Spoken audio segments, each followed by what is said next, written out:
नमस्कार, सादर प्रणाम। मैं doctor Om Prakash Mishra, the Sanket live से। आज भारत की राजनीति किस मुकाम पर पहुंच गई, समझना बताना दोनों मुश्किल है। न सुप्रीम कोर्ट सुरक्षित है, न विधायिका, न कार्यपालिका, न पत्रकारिता। सब पर आए दिन अटैक हो रहे हैं, अपने अपने हिसाब से, अपने अपने तरीके से। सरकार चाहती है कि सब हमारी मुट्ठी में रहे, विपक्ष चाहता है कि सब हमारे हिसाब से काम करें, और जनता यानी हम आप वो तो कहीं है ही नहीं। मैं बात कर रहा हूं भारतीय जनता पार्टी के लोकसभा सदस्य निशिकांत दुबे, चाहे वो हो, चाहे राज्यसभा सदस्य दिनेश शर्मा हो, या फिर उपराष्ट्रपति जगदीप धनखड़ हो। इन सभी के निशाने पर इस समय सुप्रीम कोर्ट है। सुप्रीम कोर्ट इसलिए है क्योंकि लोकतंत्र के सभी स्तंभ तो सरकार की हाँ में हाँ मिलाते हुए पूरी तरह से उसकी चरण वंदना में लग चुके हैं। लेकिन सुप्रीम कोर्ट चूंकि सरकार के फैसलों में मीन मेख निकालने से बाज नहीं आ रहा है, इसलिए एक सोची समझी रणनीति के तहत पिछले दिनों भाजपा के लोकसभा सदस्य निशिकांत दुबे बहुत ही बेहुदा तरीके से न केवल सुप्रीम कोर्ट की बल्कि मुख्य न्यायाधीश संजीव खन्ना की भी आलोचना की। उनका कहना था कि भारत के चीफ जस्टिस यानी कि सीजेआई संजीव खन्ना देश में हो रहे सभी गृह युद्धों के लिए जिम्मेदार है। ऑफ वायलेंट अटैक्स देखने को मिल रहे हैं, ज्यादातर जो है वो पश्चिम बंगाल से निकल करके सामने आए। मुर्शिदाबाद की घटना पर भी आप लगातार बोलते हुए दिखाई दे रहे हैं। कहीं ना कहीं जो बांग्लादेश का फैक्टर है वो भी दिखाई दिया उसमें। इसको लेकर के वक्फ कानून को लेकर के जब वक्फ जेपीसी जगदम्बिका पाल जी चेयरपर्सन थे, उनसे पूछा गया, उन्होंने कहा कि अगर ये अनकॉन्स्टिट्यूशनल बोल रहे हैं जेपीसी की इतनी बैठकों के बाद, दोनों सदनों से पास होने के बाद, महामहिम के सिग्नेचर के बाद, तो कहीं ना कहीं मुझे इस्तीफा दे देना चाहिए और मैं इस्तीफा दे दूंगा अगर ये अनकॉन्स्टिट्यूशनल बोल रहे हैं। कल्याण बनर्जी का बयान है, उन्होंने कहा आप इस्तीफा दे दीजिए, आप गलत बात करते हैं। इस देश में जितने गृह युद्ध हो रहे हैं उसके जिम्मेवार केवल यहाँ के chief justice of India Sanjeev Khanna साहब। उन्होंने आगे कहा कि अगर कानून सुप्रीम कोर्ट ही बनाएगी तो संसद भवन को बंद कर देना चाहिए। ने ट्वीट करते हुए लिखा है कि अगर सुप्रीम कोर्ट ही अगर कोर्ट से ही सारे कानून बनेंगे तो कहीं ना कहीं पार्लियामेंट के दरवाजे बंद कर देने चाहिए, बंद हो जाने चाहिए ना। दुबे जी इतना कहकर रुके नहीं, बल्कि आगे कहा कि सुप्रीम कोर्ट नियुक्ति पर कैसे निर्देश दे सकता है। राष्ट्रपति सीजीआई की नियुक्ति करते हैं, संसद इस देश के लिए कानून बनाती है, आप उस संसद को निर्देश देंगे? उन्होंने सवाल किया कि आपने नया कानून कैसे बना दिया। किस कानून में लिखा है कि राष्ट्रपति को 3 महीने में फैसला लेना है? उसके बाद भाजपा ने दुबे के बयान से किनारा करते हुए कहा कि उनका व्यक्तिगत बयान है। अब यहाँ यह प्रश्न उठना स्वाभाविक है कि इसमें निशिकांत दुबे का व्यक्तिगत क्या है? वे भाजपा के गोंडा से 4 बार के सांसद मुंहफट हैं, इसलिए प्रधानमंत्री और गृह मंत्री के कृपा पात्र हैं। यहाँ एक अन्य प्रश्न भी उठ रहा है कि यदि वे भाजपा के सांसद न होते तो क्या उनके अंदर इतना बड़ा कलेजा था कि वो सीजीआई संजीव खन्ना तथा सुप्रीम कोर्ट की आलोचना कर देते?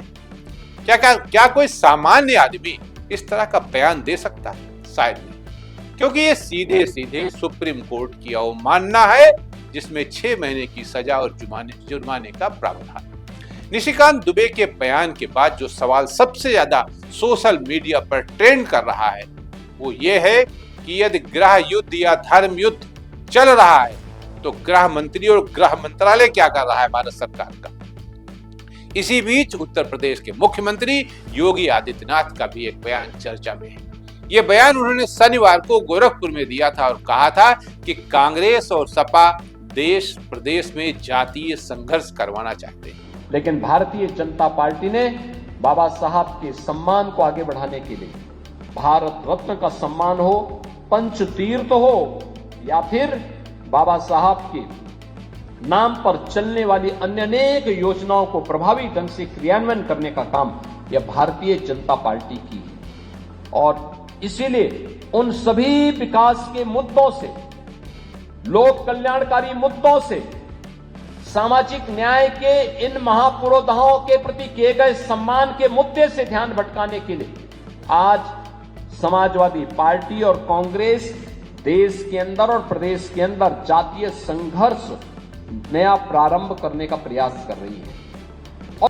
अब सवाल यह है कि गृह युद्ध, धर्म युद्ध या फिर जातीय संघर्ष से निपटने के लिए सरकार या सरकारें क्या कर रही हैं? वैसे तो मेरा स्पष्ट मानना है कि 2014 के बाद जिस तरह की राजनीति परवान चढ़ी है या चढ़ रही है, उससे धर्म युद्ध, गृह युद्ध और जातीय संघर्ष की प्रबल संभावना है, क्योंकि यही एक ऐसा नशीला मसाला है जिसमें देश का बेरोजगार, देश का नौजवान तथा देश का पढ़ा लिखा नौजवान सरकार से कोई सवाल नहीं पूछेगा, बल्कि इसी नशे में मस्त रहेगा और शायद सरकार यही चाहती भी। वैसे तो मुझे लगता है निशिकांत दुबे, दिनेश शर्मा या उपराष्ट्रपति जगदीप धनखड़ का बयान खुद को सर्वोच्च साबित करने तथा लाइमलाइट में बने रहने के लिए है, क्योंकि भाजपा अगले कुछ सप्ताह में सब बदल डालूंगी की तर्ज पर बड़ा ऑपरेशन करने जा रही है। इसीलिए सभी अपनी प्रासंगिकता, उपयोगिता तथा निकटता साबित करने में लगे, ताकि एडजस्टमेंट करते समय भाजपा के दिमाग में ये दोनों ब्राह्मणों के नाम रहें। ये दोनों नेता जिन्होंने ब्राह्मणों को न केवल छला और ठगा है, हाईकमान से मंत्री पद या पार्टी अध्यक्ष पद चाहते हैं। वैसे दिनेश शर्मा समाज के लिए कितने उपयोगी हैं, ये लखनऊ वालों से अच्छा जानता कौन।